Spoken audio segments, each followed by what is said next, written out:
में पाल समाज की बच्ची के साथ जो अन्याय हुआ और उसमें जो पुलिसिया कार्रवाई, उस पे बहुत सारे सवाल खड़े हो रहे हैं। एक पक्ष कह रहा है कि हम पीड़ित हैं, दूसरा पक्ष कह रहा है कि हम पीड़ित हैं। ब्राह्मण समाज के लोग कह रहे हैं हम पीड़ित हैं। अब ये पता जाके लगेगा मौके पे कि कौन पीड़ित है। इसलिए मैं उन परिवार से मिलने के लिए पाल समाज के आया था, लेकिन पुलिस ने मुझे यहाँ रोक लिया और मुझसे कहा कि अभी लॉ एंड ऑर्डर की सिचुएशन अच्छी नहीं है, आप कुछ देर इंतजार कर लें, उसके बाद हम आपको जाने की इजाजत दे देंगे। मैं यहाँ इंतजार कर रहा हूँ पिछले 2.5 घंटे से, लगभग अब 2.5 घंटे होने को आए। मैं यहाँ इंतजार कर रहा हूँ कि मुझे वहां जाने की इजाजत मिले और मैं उस परिवारों की आवाज को उठा पाऊं, मैं जान पाऊं सत्य क्या है।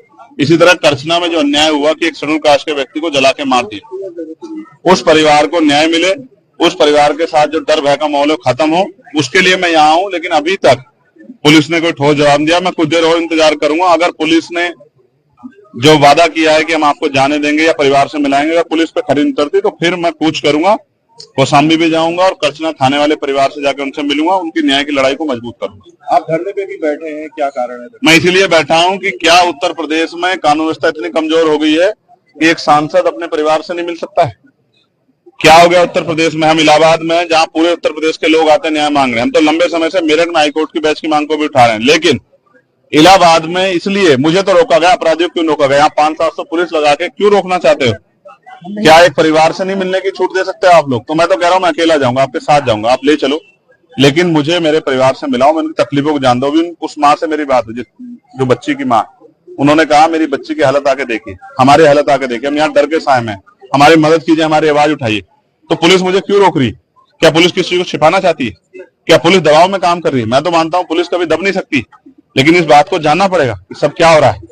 मैं तो पुलिस का सबसे बड़ा हितैषी, सब जगह आवाज उठाता हूँ, पार्लियामेंट में भी आवाज उठाता हूँ, सड़क पर भी उठाता हूँ। उनकी 8 घंटे की ड्यूटी हो, उनको न्याय मिले, उनको जो वेतन विसंगतियां वो दूर हो, उनके साथ जो है जो बॉर्डर स्कीम है वो खत्म हो। लेकिन क्या आज पुलिस मुझे रोक के जो है क्या कानून का हनन नहीं कर रही, संवैधानिक जो अधिकार है उनका हनन नहीं कर रही? इसका जवाब भी देना चाहिए। और मैं मीडिया से कहूंगा कि पुलिस से पूछे कि वो मुझे क्यों रोक के बैठे। धन्यवाद। सबसे पहले लाइव आए थे, आपने हाउस अरेस्ट की बात भी कही और सरकार ने भी कह रहा, क्या कुछ? उसी के बाद मुझे बाहर आके बैठना पड़ा, इसलिए लाइव आया कि मुझे जाना था कहाँ और मुझे लेके कहाँ गए।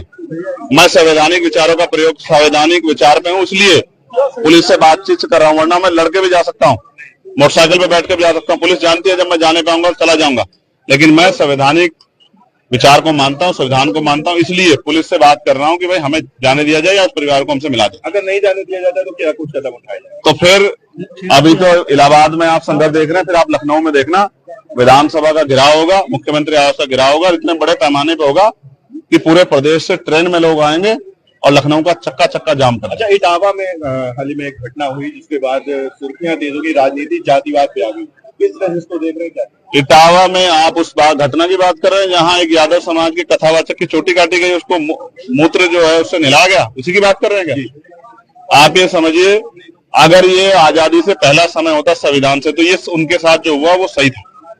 वहां शूद्रों को मंत्र उच्चारण करने का और मंत्र को श्रवण करने का अधिकार नहीं था। कोई शूद्र अगर मंत्र सुन लेता था, उसके कान में पिघला के लोहा डाला जाता था। कोई मंत्र अगर शूद्र जो है मंत्र का उच्चारण कर लेता था तो उसकी जीभ काटी जाती थी।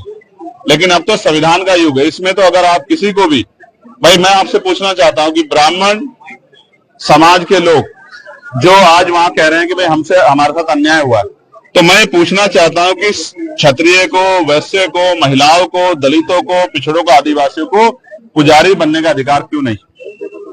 इसका क्या जवाब है आपके पास?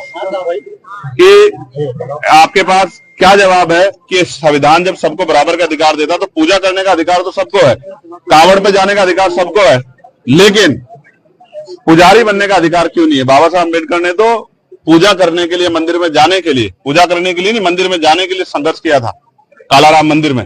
तो क्या आप पुजारी बनने के लिए संघर्ष करना पड़ेगा? लेकिन मेरी लड़ाई दूसरी है, वैचारिक लड़ाई।